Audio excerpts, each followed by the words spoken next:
E hoje nós vamos começar um novo capítulo, aqui na carta de Paulo aos Gálatas, e é um capítulo muito especial, meus amados. Gálatas capítulo 3.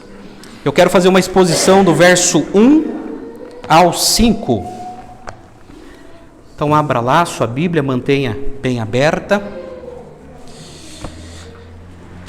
Nós estamos numa série de mensagens nesse livro, nessa carta, que é a carta do apóstolo Paulo aos Gálatas. E essa carta, ela tem como tema a liberdade cristã. Jesus nos chamou para a liberdade, não para a escravidão. Nós não somos nem escravos da lei e nem escravos do pecado.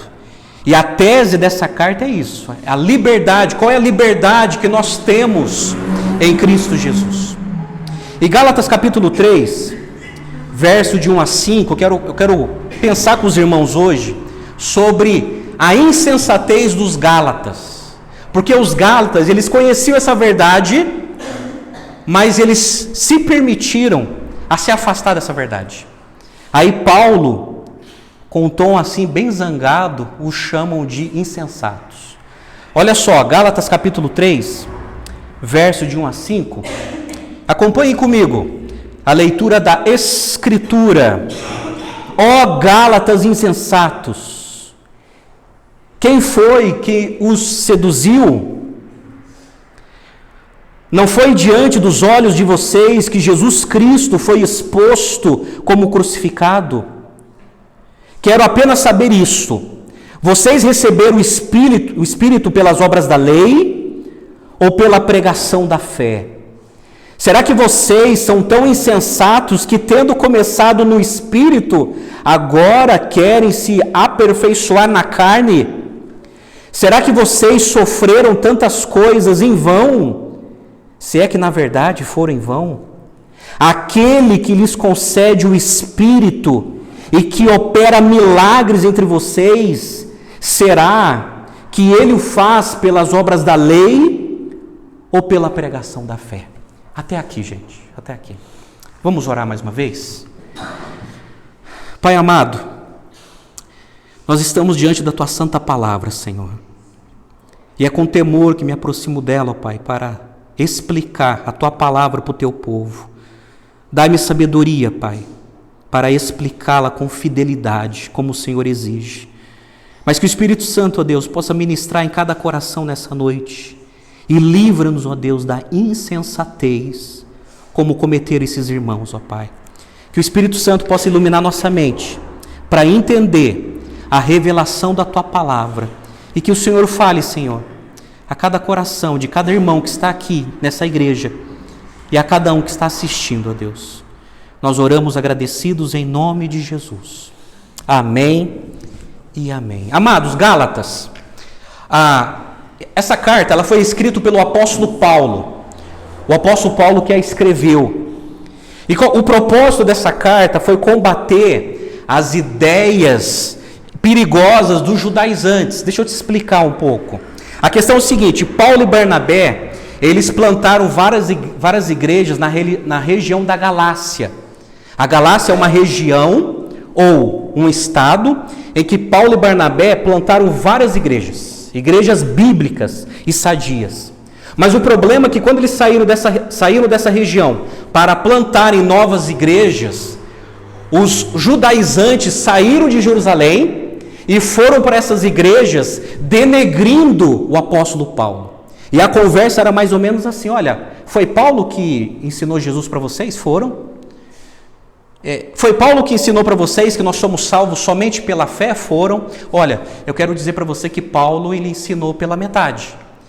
Porque além de vocês se entregarem a Jesus, além de vocês crerem em Jesus, vocês são obrigados a se circuncidarem, a cumprir a lei, a se abster de certos alimentos, a guardar o sábado. Se você não ter fé em Jesus e não fizer isso, vocês não são salvos.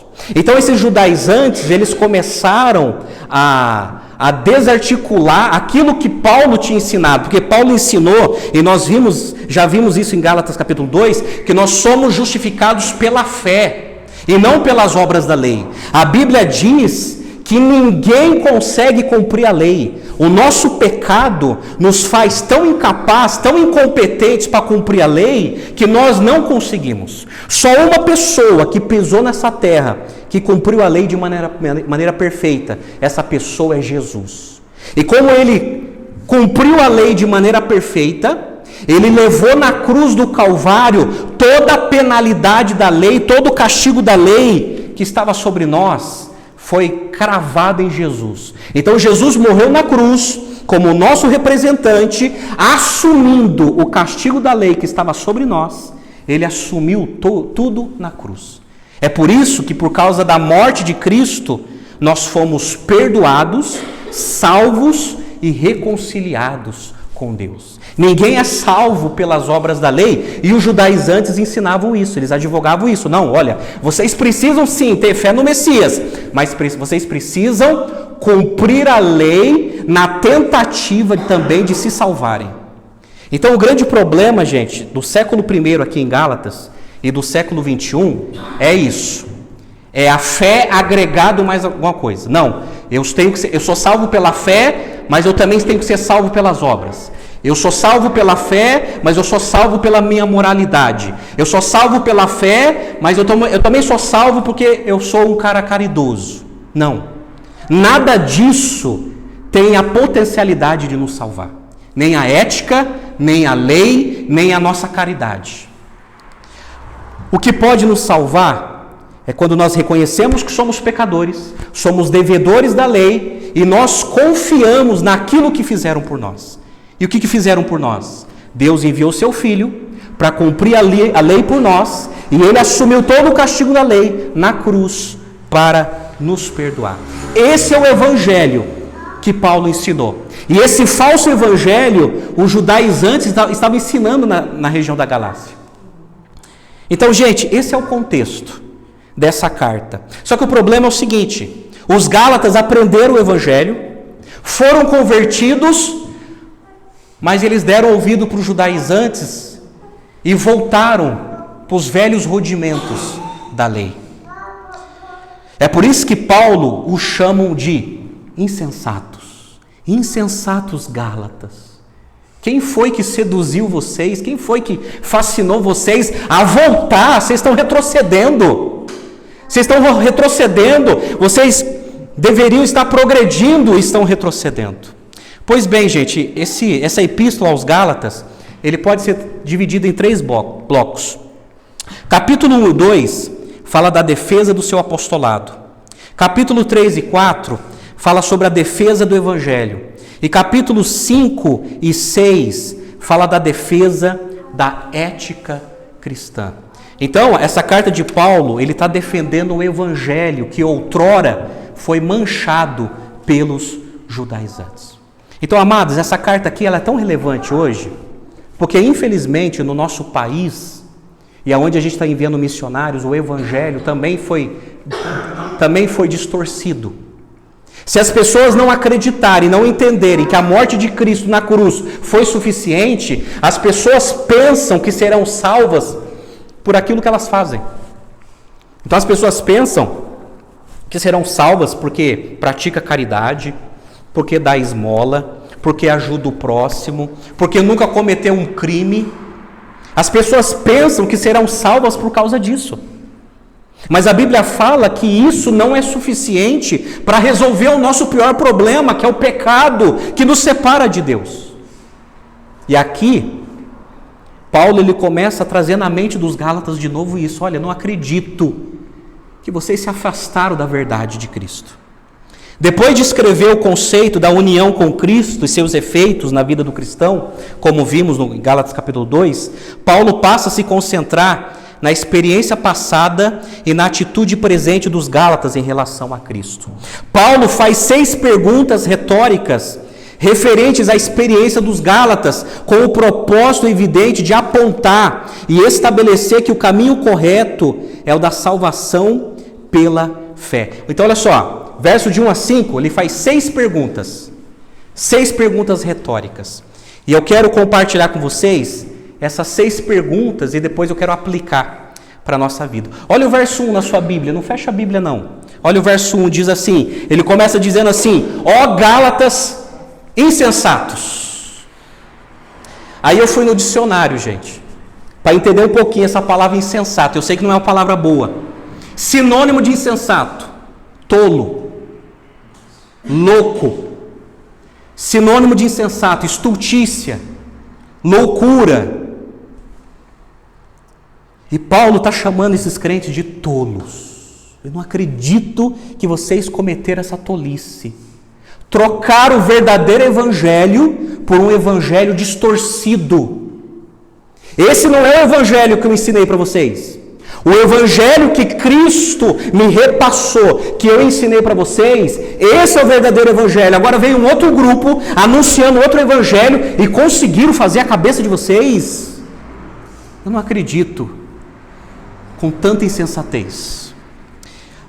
Alguns comentaristas dizem que uma tradição cultural da época consideravam a região da Galácia uma terra de gente rude e ignorante. Dessa vez, porém, Paulo os está chamando de insensatos, não por influência dessa questão cultural, mas por causa da tolice que de fato estavam cometendo ao trocar Cristo por Moisés. Eles estavam trocando a graça pela lei, a fé pelas obras. Era mais ou menos assim, Paulo dizendo: olha, não foi Moisés que salvou vocês, não foi Elias que salvou vocês. Estes vieram para servir a Deus, mas quem veio para salvar vocês é Cristo. Eu não acredito que vocês se afastaram disso. E quando ele usa a pergunta: quem vos seduziu? Algumas traduções está assim: quem vos fascinou? Na minha tradução está assim, ó: quem os enfeitiçou? Porque a palavra grega aqui é feitiço mesmo. É como se fosse é como se um orador conseguisse hipnotizar uma multidão e convencer uma multidão. Ele usa essa palavra grega de algo muito aplicado naquela época, e Paulo está dizendo o seguinte: olha, eu não acredito que vocês foram enfeitiçados com um falso evangelho. Eu não acredito que vocês deixaram ser convencidos e ficaram fascinados com uma falsa informação e se afastaram de Deus. Gente, isso é tão terrível que lá no capítulo 1, verso de 8 a 9, Paulo fala assim: mesmo que nós, ou se um anjo do céu descer e vos pregar um outro evangelho que seja anátema, a palavra anátema é maldição. Se chegar uma pessoa, um pregador, ou se um anjo do céu descer de maneira sobrenatural e pregar um outro evangelho que não é de Jesus, é uma maldição. E o que mais nos entristece é saber que milhões de pessoas nesse mundo, nessa terra, nesse Brasil, está debaixo de maldição, porque foram ensinados a eles um falso evangelho. É o falso evangelho das boas obras, é o falso evangelho da tentativa de cumprir a lei, é o falso evangelho de outros, que não é o mesmo Cristo que morreu por nós na cruz. E Paulo, ele está aqui com o coração pesaroso, como de um pai zangado, dizendo: olha, eu não acredito que vocês fizeram isso. Eu não acredito. Tem um comentarista chamado Adolf Paul. Ele diz que a conversa fiada dos falsos mestres praticamente hipnotizou os crentes da Galácia de tal forma que eles não ofereceram nenhuma resistência a essa falsa doutrina. O grande problema é que aqueles cristãos não defenderam a fé cristã. Mas só porque eles eram judaizantes, só porque eles eram de Jerusalém, eles engoliram aquilo, sem questionar. E Paulo falou: insensatos, porque fizeram isso? E todo o trabalho que eu tive com vocês foi para onde? Para o buraco? Eu anunciei para vocês o verdadeiro evangelho, e vocês se afastaram para um evangelho deturpado. É por isso que ele usa essa primeira palavra: quem vos seduziu? Quem enganou vocês? Quem conseguiu dobrar vocês depois de tanta convicção que eu vi na vida de vocês? É isso que ele fala. A segunda pergunta está no verso 1, bem aí no finalzinho, quando ele diz assim: não foi diante dos olhos de vocês que Jesus Cristo foi exposto como crucificado? É lógico que os Gálatas, eles não estavam no dia da crucificação, porque Jerusalém e a região da Galácia é bem longe, e eles não estavam lá no dia da crucificação. Mas Paulo está falando da pregação dele. Olha, eu expus para vocês todo dia a crucificação de Jesus. Eu expliquei para vocês a mensagem da cruz. Eu expliquei para vocês o objetivo, porque Cristo veio ao mundo para morrer por nós numa cruz. Essa palavra exposto, a palavra grega, ela descreve a colocação de anúncios oficiais em lugares públicos. A pregação de Paulo havia apresentado o verdadeiro evangelho de Jesus Cristo publicamente diante dos Gálatas. Ele expôs de maneira pública. E aqueles cristãos tinham entendido. Eu cito o pastor John Stott. Ele tem razão quando diz que o evangelho não é uma instrução generalizada acerca de Jesus da história, mas uma proclamação específica de Cristo crucificado. A palavra grega aqui, crucificado, destaca que a obra de Cristo foi completa na cruz e que os benefícios de sua crucificação são sempre atuais, válidos e disponíveis. Isso é, Jesus morreu na cruz e a morte dele foi suficiente. Jesus morreu na cruz, eu não preciso mais cumprir uma lista de regras do Antigo Testamento para me salvar ou para ser aceito por Deus, porque tudo aquilo que eu não conseguia fazer, Jesus fez por mim na cruz. E os Gálatas abandonaram essa mensagem. Agora, olha a terceira pergunta no verso 2 na sua Bíblia. Quero apenas saber isso. Vocês receberam o Espírito pelas obras da lei ou pela pregação da fé? Porque Paulo, ele teve a convicção que aqueles cristãos da Galácia, eles receberam o Espírito Santo.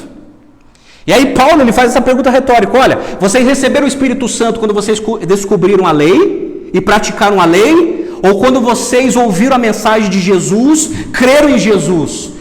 Qual foi o momento que vocês receberam o Espírito Santo? Quando conheceu a lei ou quando conheceu Jesus? A pergunta óbvia tem que ser quando conhecemos a Jesus. Então por que voltou para a lei? Porque, gente, algo fenomenal que a Bíblia nos ensina é que nós recebemos o Espírito Santo no ato da nossa conversão. Isso aqui é muito importante. Guarde isso aqui, que depois na aplicação eu vou trabalhar mais. Nós recebemos o Espírito Santo no ato da nossa conversão, quando passamos a crer em Cristo. Naquele momento, o Espírito Santo vem habitar em nós. E é isso que Paulo está dizendo: olha, vocês conheceram o Espírito Santo com a lei ou com Jesus? Eu cito aqui Martinho Lutero. Ele diz que a própria experiência dos Gálatas estava contra eles, a saber, eles receberam o Espírito Santo não por meio da observância da lei, mas pela fé no Evangelho. Nenhuma pessoa pode tornar-se cristã sem o Espírito Santo, pois se alguém não tem o Espírito Santo, esse tal não é dele, diz Romanos capítulo 8, verso 9. Então nós recebemos o Espírito Santo mediante a pregação da fé. Quando a palavra de Deus está sendo pregada e quando as pessoas começam a entender quem é esse Jesus que veio nos encontrar, aí sim o Espírito Santo, ele nos confere algo que nós não tínhamos, que é fé. Fé, gente, não é uma propriedade nossa. Fé é uma dádiva, é um presente que nós recebemos de Deus, que abre os nossos olhos e que nos habilita a crer.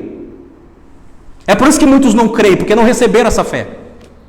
Mas a partir do momento que nós ouvimos a pregação da fé, a pregação bíblica, o Espírito Santo, ele abre os nossos olhos para contemplar coisas que antes nós nem percebíamos. E nós recebemos o Espírito Santo. É o Espírito Santo que ilumina a nossa mente para entender esse livro milenar, que tem uma mensagem atual e relevante. Mas olha a quarta pergunta do verso 3. Diz assim: será que vocês são tão insensatos que, tendo começado no Espírito, agora querem se aperfeiçoar na carne? Isso é, eles começaram no Espírito, eles receberam o Espírito Santo, mas agora eles queriam se aperfeiçoar na carne. Eu explico para você, uma coisa para você. Existem dois caminhos. A gente pode se aperfeiçoar no Espírito ou cair nesse buraco que significa se aperfeiçoar na carne. Sabe o que é isso, gente? Se aperfeiçoar no Espírito significa o seguinte: todo cristão sincero tem o desejo de obedecer a Deus. Todo cristão sincero, apesar das suas limitações, ele tem o desejo de agradar a Deus. Só que nós não conseguimos isso sozinho. É impossível conseguir isso na carne, no braço, na nossa inteligência. Por mais que tenhamos boas intenções, é impossível viver assim. Mas é nesse momento que nós nos humilhamos diante de Deus e pedimos que o Espírito Santo venha nos encher para que nós possamos viver para a glória de Deus. Isso significa se aperfeiçoar no Espírito. Se aperfeiçoar no Espírito é depender de Deus. É clamar pela misericórdia de Deus, é se encher do Espírito Santo de tal maneira e dizer assim: eu não sou ninguém, eu sou pecador, eu dependo do Espírito Santo para fazer a vontade de Deus. E quando há essa humildade em nós somos aperfeiçoados no Espírito para obedecer a Deus. Agora, se aperfeiçoar na carne é tentar fazer as coisas pela sua própria força. Exemplo, é tentar cumprir a lei. É se abster de alimentos, é cumprir dias sagrados, mas é tudo pela carne, pela força. Você está entendendo? É algo humano, não é algo espiritual. São pessoas que fazem tudo, não na tentativa de agradar a Deus, mas para adestrar a sua carne. E Paulo está dizendo, isso não dá certo. Aí Paulo, mais uma vez, eu não acredito que vocês começaram tão bem, dependendo do Espírito Santo, mas agora vocês querem se aperfeiçoar na carne, vocês querem fazer as coisas do jeito de vocês, não vai dar certo. Vocês não vão conseguir, porque ninguém nesse mundo conseguiu cumprir a lei, a não ser Jesus. A não ser Jesus. Então, gente, isso aqui é um perigo tão grande. Isso aqui a gente pode chamar de religiosidade mecânica. É quando a pessoa coloca no piloto automático. E faz as coisas, sabe? E deixa as coisas conduzindo. É aquela pessoa que faz pelo seu esforço, mas não depende de Deus. Não depende de Deus. Quinta pergunta, ao verso 4. Será que vocês sofreram tantas coisas em vão? Se é que na verdade foram em vão? Paulo estava deduzindo aqui o seguinte: naquela época ser cristão era colocar a cabeça a prêmio. Naquela época ser cristão, como em alguns países hoje em dia, era uma questão de vida ou morte. E alguns gálatas já estavam sofrendo na pele o que significava ser cristão. Por exemplo, o pastor Augusto Nicodemos, ele fez uma observação dizendo o seguinte: essa pergunta é tremenda, pois nela está implícito que os gálatas haviam sofrido perseguição ao crer no Evangelho, o que era muito comum na época. Quando alguém cria em Jesus e se tornava cristão, imediatamente passava a ser perseguido. A perseguição partia dos judeus, que às vezes apelavam para as autoridades governamentais, ou dos pagãos, que rejeitavam aquela nova seita, ou das próprias autoridades que viam no cristianismo uma ameaça política. Ser cristão naquele tempo significava sofrer por causa de Cristo, até mesmo ser rejeitado pela própria família. E é isso que Paulo estava destacando: olha, eu vi vocês serem rejeitados pela família pelo fato de seguir a Jesus. Eu vi vocês perderem posses só pelo fato de seguir a Jesus. Eu vi vocês serem presos só pelo fato de seguirem a Jesus, e agora vocês estão voltando para a lei. Isso é insensatez. Paulo estava deixando bem claro, amados, que seguir a Jesus é sofrer por Ele. Repito, seguir a Jesus também é sofrer por Ele. E os gálatas, muitos deles tinham experimentado já isso. E Paulo falou: eu não acredito que mesmo sofrendo, mesmo perdendo coisas na vida por causa de Jesus, vocês estão voltando, vocês estão retrocedendo. Olha a sexta e última pergunta do verso 5. Aquele que lhes concede o Espírito e que opera milagres entre vocês, será que ele o faz pelas obras da lei ou pela pregação da fé? Sabe o que Paulo estava falando? Olha, Eu tenho visto milagres no meio de vocês. Eu tenho visto Jesus realizando milagres no meio de vocês. Agora eu pergunto, o milagre vem pelas obras da lei ou pela pregação da fé em Jesus? Resposta óbvia. Vem pela pregação da fé, a pregação sobre o nome de Jesus. Os milagres aconteciam mediante a pregação da fé em Cristo e não diante das obras da lei. A lei, ela só aponta o meu pecado. A lei, ela só me mostra o padrão da santidade de Deus. A lei, ela só mostra a minha incompetência. Mas eu preciso de Cristo para me salvar do castigo dessa lei. E milagres estavam acontecendo no meio deles. E, gente, olha só como o ser humano tem cabeça fraca. Milagres estavam acontecendo no meio deles, e mesmo assim eles escolheram se afastar do verdadeiro evangelho. Fala para mim se não é o mesmo quadro hoje em dia. O mesmo quadro. Milagres autênticos, legítimos, estavam acontecendo no meio do povo, e mesmo assim eles se afastaram do evangelho verdadeiro que Paulo tinha ensinado. Então, gente, essas são 6 perguntas retóricas com as respostas bem óbvias. A obra da lei não salva. A obra da lei não faz milagre. A obra da lei não aperfeiçoa ninguém. É só Jesus mediante a pregação da fé. Bom, diante dessa exposição, eu quero fazer 3 aplicações. O que nós podemos usar isso aqui para a nossa vida? O que isso aqui tem a ver com a gente, então, hoje? Será que isso aqui teve relevância só no século I para aqueles cristãos da Galácia? O que tem a ver conosco hoje? Eu quero te ensinar 3 lições baseado nesse texto. 3 lições, não esqueça isso aqui. Você pode ter esquecido de tudo que eu expliquei. Não esqueça dessas 3 lições que eu vou te passar. Primeira lição: insensatez é ser enganado pelos falsos mestres. Os judaizantes, eles eram falsos mestres. Eles estavam ali para denegrir e para destruir aquilo que Paulo tinha ensinado. Mas a questão é o seguinte: insensatez é ser enganado pelos falsos mestres, principalmente quem teve contato com o verdadeiro evangelho. Quem não teve contato com o verdadeiro evangelho, até a gente entende. Não, foi enganado porque não conhece. Mas quem experimentou, quem conheceu e mesmo assim foi enganado, isso é insensatez. Insensatez é ser enganado pelos falsos mestres, como aconteceu com esses amados irmãos. É por isso, gente, que Paulo escreveu: ó Gálatas insensatos, quem foi que os seduziu? Quem foi que conseguiu dobrar vocês? Depois de tanto discipulado, depois de tanto ensinamento, quem foi? É por isso, gente, que eu entendo um pouco aquilo que Paulo escreveu em 2 Timóteo, capítulo 4. Paulo escreveu para um jovem pastor chamado Timóteo, que é para nós hoje.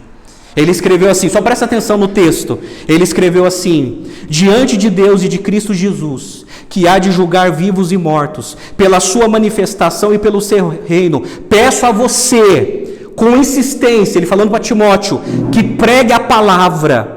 Insista, quer seja oportuno, quer não. Olha o que ele diz: corrija, repreenda, exorte com toda paciência e doutrina. Aí ele fala do problema: pois virá o tempo em que não suportarão a sã doutrina. Isso é, vai chegar um tempo que as pessoas não vão suportar uma pregação bíblica como essa. Pelo contrário, se rodearão de mestres segundo as suas próprias cobiças. As pessoas vão procurar mestres para satisfazer as suas cobiças. Por exemplo, como que eu faço para ficar rico? Aí a pessoa vai na internet ou procura uma igreja, procura Deus para ficar rico. Como que eu faço para ter um bom relacionamento? A pessoa, ela vai para a igreja procurando um marido ou esposa, porque ela quer ter um bom relacionamento, quer ter um bom casamento. Então as pessoas, elas vão procurar mestres segundo as suas cobiças. E aí Paulo está dizendo: olha, Timóteo, vai acontecer isso, então prega a palavra. E ele diz assim: se rodearão de mestres segundo as suas próprias cobiças, como que sentindo coceira nos ouvidos. Sabe o que é coceira no ouvido? É aquela coceira agradável. É aquelas pessoas que gostam de ouvir coisas agradáveis, que não gostam de serem corrigidas, repreendidas, mas quer ouvir só coisas agradáveis. Aí ele diz assim: e eles se recusarão a dar ouvidos à verdade, entregando-se às fábulas. Fala para mim, não é o retrato de hoje? As pessoas não suportam ouvir uma sã doutrina. Sabe o que é sã doutrina? É uma doutrina sadia. As pessoas estão doentes, buscando doutrinas de doentes e buscando mestres doentes. Alguns até doente psiquiátrico. E as pessoas, gente, não querem saber de Deus. As pessoas buscam a Deus, sabe, pensando em cifras. As pessoas querem ficar ricas. As pessoas querem ficar milionárias. Por isso que as igrejas mais cheias nesse país são as pessoas que são enfeitiçadas por mercenários que estão milionários em cima da fé dos pobres desse país, ensinando um falso evangelho.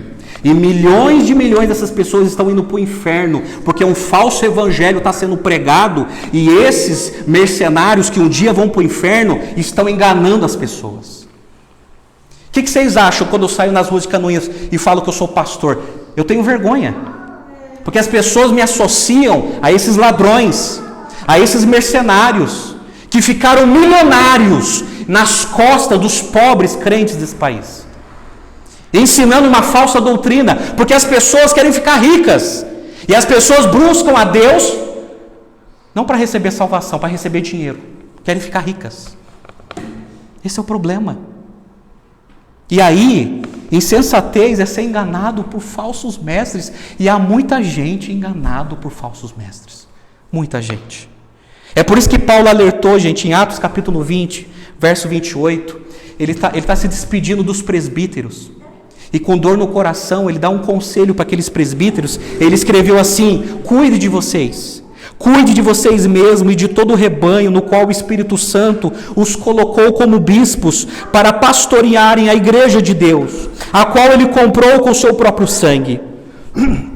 Eu sei que depois da minha partida aparecerão no meio de vocês lobos vorazes, que não pouparão o rebanho, e que até mesmo entre vocês se levantarão homens falando coisas pervertidas para arrastar os discípulos atrás de si. Sabe o que Paulo está dizendo? Cuide de vocês e cuide do rebanho, porque eu sei que quando eu for embora, lobos vão aparecer para devorar vocês, para enganar vocês.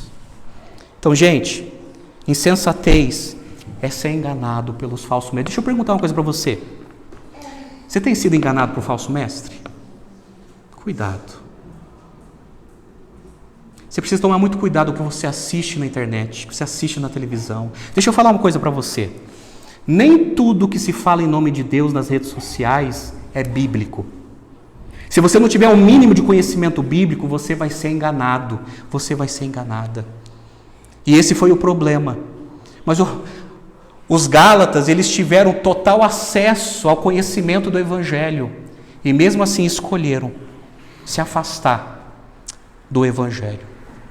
É por isso, gente, que em Mateus capítulo 7, verso 15, Jesus disse assim, olha só, prestem atenção: cuidado com os falsos profetas, que se apresentem a vocês disfarçado de ovelhas, mas por dentro são lobos vorazes. Pelos seus frutos vocês os conhecerão. Então, Jesus está dizendo lá no Sermão do Monte, Mateus 7, cuidado com os falsos profetas. Aí Jesus, ele fala no presente, cuidado, aí ele mostra uma visão no futuro. No futuro, quando ele voltar e ele julgar cada pessoa, essas pessoas vão usar uma desculpa. Lá no verso 21, Jesus fala assim: nem todo o que me diz Senhor, Senhor entrará no reino dos céus, mas aquele que faz a vontade de meu Pai que está nos céus. Aí começa a desculpa. Muitos naquele dia vão me dizer: Senhor, nós não profetizamos em teu nome? Nós não profetizamos e não aconteceu? Não foi batata, olha, assim diz o Senhor, pá, aconteceu? Está cheio de gente que fala assim, né? Assim diz o Senhor, e começa a revelar coisas na vida das pessoas, como se isso fosse bíblico. Em seu nome não expulsamos demônios. Não tem igreja que faz show e pega entrevista, quem está em você, o que você veio fazer aí? Em seu nome não fizemos milagres. Não tem igreja que tem milagre. Aí Jesus vai falar assim para eles: então lhes direi claramente, nunca conheci vocês. Vocês sempre usaram o meu nome, mas eu nunca conheci vocês. Afastem-se de mim, vocês que praticaram iniquidade. Quem disse que profecia, milagre e expulsão de demônio, quem disse que Deus está aprovando? Só porque as coisas sobrenaturais estão acontecendo. Quem disse, gente? Quando um falso evangelho está sendo pregado e essas três coisas estão acontecendo, não significa que Deus está aprovando. Esses não serão surpreendidos agora, serão surpreendidos no dia do juízo final. Porque essa vai ser a justificativa. Mas, Senhor, eu não profetizei no teu nome? Eu não passei a vida inteira profetizando, falando o que ia acontecer na vida das pessoas? Eu não expulsei os capeta no corpo das pessoas? Eu não realizei milagres no teu nome? E Jesus vai dizer para muitos: eu nunca te conheci. Eu nunca te conheci. Você usou meu nome, mas eu nunca te conheci. Afaste-se de mim. Gente, isso é duro, gente. Esse é o problema de se afastar do Evangelho. Muitos vão ouvir isso. Muitos vão ouvir isso. É por isso que Martinho Lutero, lá no século XVI, gente, ele dizia assim: qualquer ensinamento que não se enquadre nas Escrituras deve ser rejeitado, mesmo que faça chover milagre todos os dias. Repito, qualquer ensinamento que não se enquadre nas Escrituras deve ser rejeitado, qualquer, mesmo que faça chover milagres todos os dias. Porque qual era o problema de Lutero naquela época? O romanismo tinha distorcido o Evangelho, mas milagre estava acontecendo. Milagre estava acontecendo. Só que Lutero falou assim: mesmo que faça chover milagres todo dia, através de penitências, através de promessas, pode chover milagre, mas se tiver um ensinamento distorcido, tem que ser rejeitado. Tem que ser rejeitado. Porque não tem o dedo de Deus. Esse que é o problema. Então, cuidado. Insensatez é ser enganado pelos falsos mestres. É isso que essa carta nos ensina, gente. Tome cuidado. Tome cuidado. Nós precisamos avaliar todos aqueles que preguem a palavra de Deus, inclusive eu. Vocês precisam me avaliar. Se eu estou sendo fiel às Escrituras ou não. É isso, porque uma coisa que Paulo escreveu em 1 Coríntios capítulo 4, que ele espera que os seus pastores sejam fiéis à palavra. À palavra. A fidelidade de um pastor não está determinado no tamanho da igreja. A fidelidade de um pastor não está no tanto dinheiro que ele recebe. A fidelidade de um pastor está ao quanto ele é fiel à Bíblia. É isso que Jesus espera de mim e de muitos pastores. Segunda lição: insensatez é trocar a obra do Espírito Santo pelo esforço humano. Isso é insensatez. É por isso que Paulo questionou: quero apenas saber isso, vocês receberam o Espírito pelas obras da lei ou pela pregação da fé? Será que vocês são tão insensatos que, tendo começado no Espírito, agora querem aperfeiçoar na carne? Algumas considerações sobre a obra do Espírito. Olha só, nós começamos com o Espírito Santo. É insensatez trocar a obra do Espírito pelo esforço humano. Por exemplo, em João capítulo 16, versos de 7 a 8, Jesus disse que o Espírito Santo que veio convencer o mundo do pecado, da justiça e do juízo. Então é o Espírito Santo que nos mostra o quanto nós somos pecadores. É o Espírito Santo. É o Espírito Santo que nos mostra que a gente está longe da justiça de Deus. É o Espírito Santo que nos mostra que um dia a gente vai prestar conta diante de Deus. É o Espírito Santo que nos convence disso. Só que em Efésios capítulo 1, verso 13 a 14, diz que quando nós ouvimos a palavra, a pregação da palavra de Deus, e nós passamos a crer em Cristo, nós somos selados com o Espírito Santo. Aí eu chamo sua atenção para isso aqui. Esse selo do Espírito Santo, o Espírito Santo ele nos convence, ele mostra que nós somos pecadores. Aí quando nós passamos a crer em Cristo, porque ele nos capacitou a isso, nós somos selados com o Espírito Santo. Nós recebemos tipo de uma marca. Esse fenômeno nós chamamos de batismo com o Espírito Santo. Aí aqui a gente vai divergir dos nossos irmãos pentecostais, que nós não concordamos, mas com muito amor nós explicamos. Nós não acreditamos que uma pessoa se converte hoje e só depois recebe o Espírito Santo. Só num outro culto a pessoa vai receber o Espírito Santo, e a evidência de que recebeu o Espírito Santo é o falar línguas estranhas. Isso não é bíblico. A Bíblia diz, como está em Efésios 1, capítulo 1, verso 13 e 14, que nós somos selados pelo Espírito Santo quando passamos a crer em Cristo. Então, a partir do momento que o Espírito Santo convenceu você, ele abriu a sua cabeça, você passou a crer em Cristo, o Espírito Santo veio e te selou, ele te batizou no ato da conversão. Então, por exemplo, só é convertido, gente, quem recebeu o Espírito Santo. Se não recebeu o Espírito Santo, não é convertido ainda, não é crente. Então, como que eu posso se tornar cristão hoje e só um outro dia que eu vou receber o Espírito Santo? Isso é uma visão equivocada que a Bíblia não ensina. Dessa maneira, nós recebemos o Espírito Santo no ato da conversão. Você quer ver? 1 Coríntios, capítulo 6, verso 19, fala assim: será que vocês não sabem que o corpo de vocês é santuário do Espírito Santo que está em vocês, e que vocês receberam de Deus, e que vocês não pertencem a vocês mesmos? Nós somos santuário do Espírito Santo, a partir do momento que passamos a crer em Cristo. E 1 Coríntios capítulo 12, verso 12, verso 13 diz assim: pois em um só Espírito todos nós fomos batizados em um só corpo, quer judeus, quer gregos, quer escravos, quer livres, e a todos nós foi dado beber de um só Espírito. Todos nós. Não existe esse negócio que uns foi batizado pelo Espírito Santo e outros não foram. Todos nós fomos batizados pelo Espírito Santo. Então, gente, não adianta, é insensatez trocar a obra do Espírito pelo esforço humano. Deixa eu falar uma coisa para você, porque é a minha luta também. Só conseguiremos fazer a vontade de Deus se nós nos enchermos do Espírito Santo. Quanto mais dependermos de Deus, aí sim estaremos habilitados a fazer a vontade de Deus. Se nós não dependemos do Espírito Santo, gente, jamais iremos conseguir fazer a vontade de Deus. Essa epístola, ela nos ensina a depender do Espírito Santo. Deixa eu perguntar uma coisa para você. Você tem dependido do Espírito Santo? Ou a sua vida é uma carnalidade? Você vive do seu jeito. Busca a Deus do seu jeito, como se Deus aprovasse esse jeito. Precisamos depender do Espírito Santo, gente, porque senão nós estamos em pecado. Pecado. Desagradando a Deus. E eu quero acreditar que cada um que está aqui não deseja isso para a sua vida.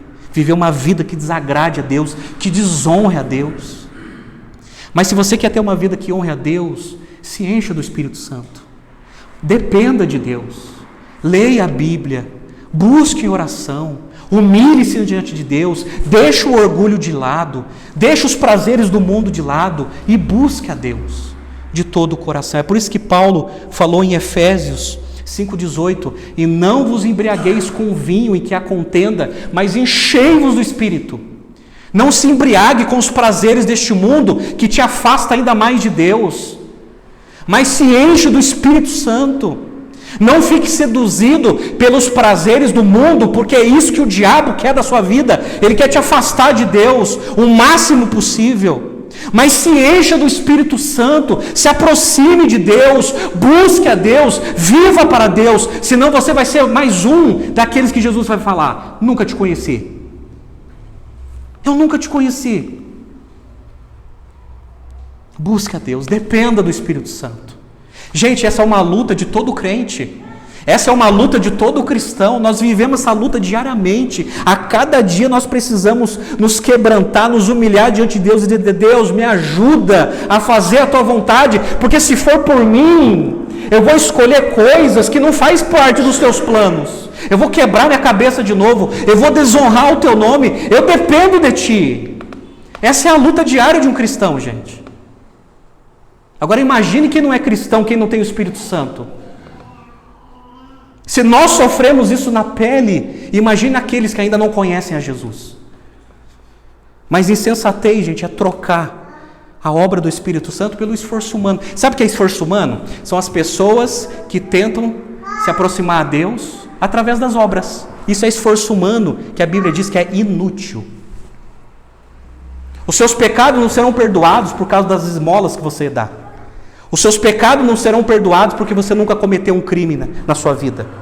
A Bíblia diz que as nossas obras de justiça não passam de trapo de imundície, isso é, tudo aquilo que eu faço com as melhores intenções não resolve o meu problema, que é o pecado. Não resolve. Isso não vai retirar a minha culpa. Mas a partir do momento que o Espírito Santo me ensina a depender de Jesus, muita coisa é resolvida na nossa vida. Terceira e última lição. Insensatez é trocar o Evangelho de Deus pelas distorções humanas. O que os Gálatas tinham feito? Eles trocaram o Evangelho de Deus pelas distorções humanas. Eles trocaram o Evangelho de Deus por distorções. Eu pergunto uma coisa para você. Você tem trocado o Evangelho de Deus por distorções? Cuidado. Cuidado. Isso é insensatez. Não troque o Evangelho de Deus por nada. Não troque. Aí, deixa eu te apresentar algumas frases do Dr. Martin Lloyd Jones, que foi um pastor e médico na Inglaterra, falando sobre o Evangelho. Olha só, sobre o Evangelho, porque até os britânicos estavam distorcendo o Evangelho. Ele falou assim: o Evangelho não é algo que nos diz o que devemos fazer para salvar-nos. Ele nos diz como Deus providenciou e produziu o seu único método de salvação e como Ele o aplica. O Evangelho é a revelação de um plano de salvação. Não é sobre o que eu devo fazer para ser aceito, não. É o método que Deus usou e providenciou para nos alcançar. Isso é o Evangelho. E ele disse também, a função principal do Evangelho não é distribuir bênção. Olha como tem muita gente enganada nesse país. A função principal do Evangelho não é distribuir bênçãos, e sim nos reconciliar com Deus. A maioria das pessoas desse país vai para a igreja para receber bênção. Como se a igreja fosse um mercado espiritual. É como se Deus fosse um despachante. É como se o púlpito fosse um balcão de comércio. É como se o pastor fosse um vendedor. É como se os crentes fossem clientes e a Bíblia um produto. É assim que a igreja é tratada no Brasil. Isso me dá nojo. Porque isso não é igreja. A igreja não é para receber bênção, a igreja é para eu ter a informação de como eu posso me reconciliar com Deus, como eu faço para conhecer a Deus. Porque eu posso ir para o inferno com bênção e tudo que eu receber nessa vida. Mas o nosso projeto de vida é conhecer a Deus. E a pergunta que eu faço para você nessa noite é essa: você conhece a Deus através do Evangelho de Jesus? Ou você foi enganado por falsos mestres? Eu encerro essa mensagem com o Evangelho. O Evangelho. O que é o Evangelho? De maneira simples, gente. O que é o Evangelho? O que é o Evangelho que Jesus ensinou, que Paulo está defendendo na carta aos Gálatas? O Evangelho diz o seguinte: que Deus nos criou para a sua glória. Deus nos criou para a sua glória. Deus criou o ser humano para que o ser humano conhecesse a verdadeira paz, a verdadeira alegria em Deus e não nas circunstâncias. Mas o grande problema que ocasionou foi que os nossos ancestrais, Adão e Eva, receberam uma ordem. E eles, tentados por Satanás, como Satanás tem feito até hoje na vida das pessoas, questionaram a palavra de Deus, questionaram a ordem de Deus. Porque a ordem de Deus é a seguinte: olha, você pode comer dos frutos de qualquer árvore, menos daquela árvore. Aí Satanás, dentro de uma serpente, questiona Adão e Eva. Questiona Eva. Não vai acontecer nada. E seduzidos por essa falsa informação, Adão e Eva comeu do fruto. O problema não é o ato de comer, mas a questão da desobediência. Eles desobedeceram a Deus e a partir daí o pecado entrou no mundo. Chamamos isso de pecado original. E a Bíblia diz que por causa do pecado de Adão e Eva, esse pecado contaminou toda a raça humana, inclusive nós. Todos nós herdamos o pecado e a culpa de Adão. E a Bíblia diz que o pecado é tão maligno na nossa vida que nós nascemos separados de Deus. Todos nós, toda a raça humana está separado de Deus. É por isso que Paulo disse, olha, que todos pecaram e carecem da glória de Deus. Aí, o pecado entrou no mundo, a morte entrou no mundo, o sofrimento entrou no mundo, a tristeza entrou no mundo. Tudo que há de ruim, que perverte a raça humana, entrou no mundo, por causa do pecado de Adão e Eva. E todos nós fomos contaminados e não fomos poupados. E aí, qual é a tentativa do ser humano de resolver o seu pecado para chegar até Deus? Eles se tornam caridosos, dando dinheiro aos pobres. Não que isso seja ruim, gente, mas muita gente dá com essa motivação. Não, eu quero resolver o meu problema, eu quero ficar bem de Deus ajudando o próximo. Mas não resolve. Tem pessoas que pensam que por serem éticas, nunca cometeu um crime. Nada disso. Qual foi o plano de Deus para resolver isso? Ele enviou o seu Filho ao mundo, perfeito, para cumprir a lei que estava sobre nós. E na cruz do Calvário, Ele assumiu todos os nossos pecados que estavam nos separando de Deus. Na cruz do Calvário foi cravado nele todos os nossos pecados. Todos os nossos pecados. E através da morte de Cristo, nós somos habilitados a conhecer a Deus. Mas a Bíblia fala que quando nós entendemos a mensagem da cruz, duas coisas são promovidas no nosso coração através do Espírito Santo: arrependimento e fé. O que é arrependimento? Mudança de mente. Agora eu começo a entender porque Jesus morreu na cruz por mim. Mudança de pensamento, mudança de sentimento. Não, eu não quero viver mais no pecado. O pecado que me trazia prazer, agora eu não quero mais isso para a minha vida. Mudança de sentimento, mudança de comportamento. Eu quero renunciar ao meu pecado por amor a Jesus, porque hoje eu entendo que Ele morreu na cruz por mim. E fé, o que é fé? É deixar de confiar em si mesmo e passar a confiar naquilo que fizeram por nós, lá na cruz. Tem muita gente que confia em si mesmo, tem gente que tem fé na fé. Errado. Precisamos ter fé, é confiar naquilo que fizeram por nós, lá na cruz. Diz a Bíblia que quando nós nos humilhamos e passamos a confiar em Jesus, nós recebemos a salvação, o perdão dos nossos pecados, e nós somos reconciliados com Deus, nos tornamos amigos de Deus, perdoados por Deus, justificados por Deus.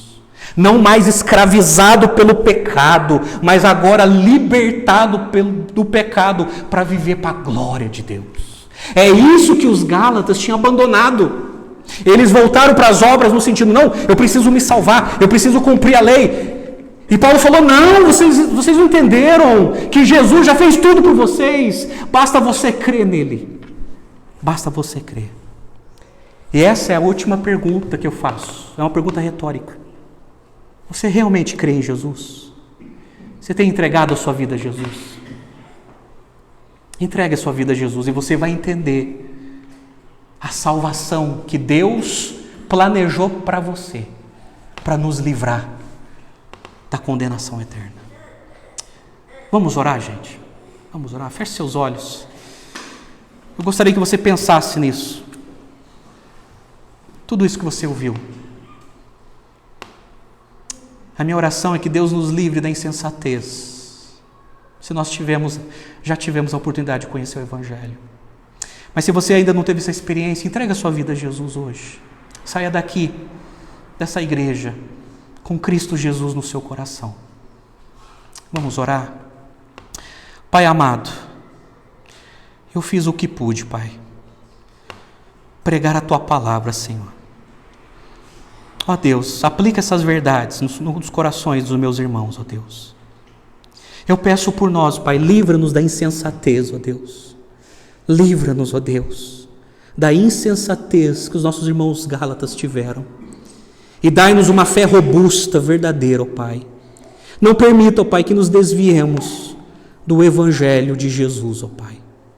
E, Pai, abençoa cada um que está aqui, a cada um que está aqui, Pai, que vieram, que saiam daqui com essa convicção, com amor no coração e com o objetivo de seguir a Jesus por toda a sua vida. Ó Deus, salve cada um que está aqui nessa noite e cada um que está assistindo nesse momento.